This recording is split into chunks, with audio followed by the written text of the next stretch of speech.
Hello, artists. I know this week is crazy with half the school being gone and quarantined, but I am here with you through Seesaw, so I'm thankful for technology today.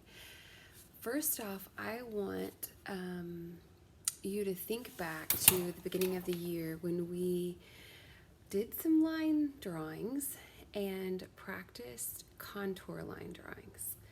So what we did was a blind contour and a regular contour drawing, and they were timed. So for your warm-up today, this is not your main project, but this is just a warm-up to keep you fresh and keep you drawing what you see, not what you know.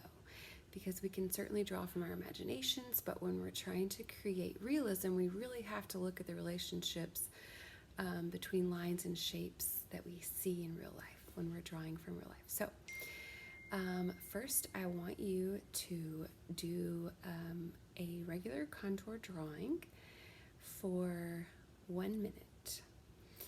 And this time you're going to be glancing down at your paper, but your eyes are mostly looking at the object. And it doesn't matter what object. It can be your hand. It could be the chair next to you if there's an empty chair to look at. Anything nearby. So it shouldn't be something super far away, because then you won't be able to look for detail and lines if it's not close up to you. So if you have a glue bottle or a pair of scissors or some kind of supplies in your desk that's handy, pull those out, because you're going to need two different objects. Even a pencil could work. If you have an extra pencil, but something with enough visual interest to give you something to work with, give you something great to work with. Any good painting or drawing or sketch starts with a good subject matter. So I've got an empty LaCroix can and a pair of scissors. So this is what I'm going to be drawing.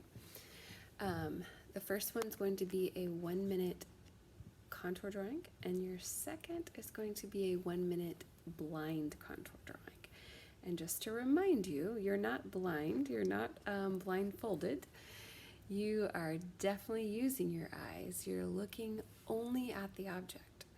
So you're not able to look down at your paper doll. So the key to this is not lifting up your pencil or pen. Really, any material will work. You could use a marker, you could use a colored pencil, whatever your teacher prefers that you use, or you guys who are at home, whatever you have readily available. So the key to the blind, really the key to both, is to not lift your pen or pencil at all, but especially the blind contour, because if you lift up your pencil, you won't know where to put it back down, and you're not allowed to look at your paper. So that's your first challenge for today. I want you to do a 1 minute blind contour and a 1 minute contour drawing. All right.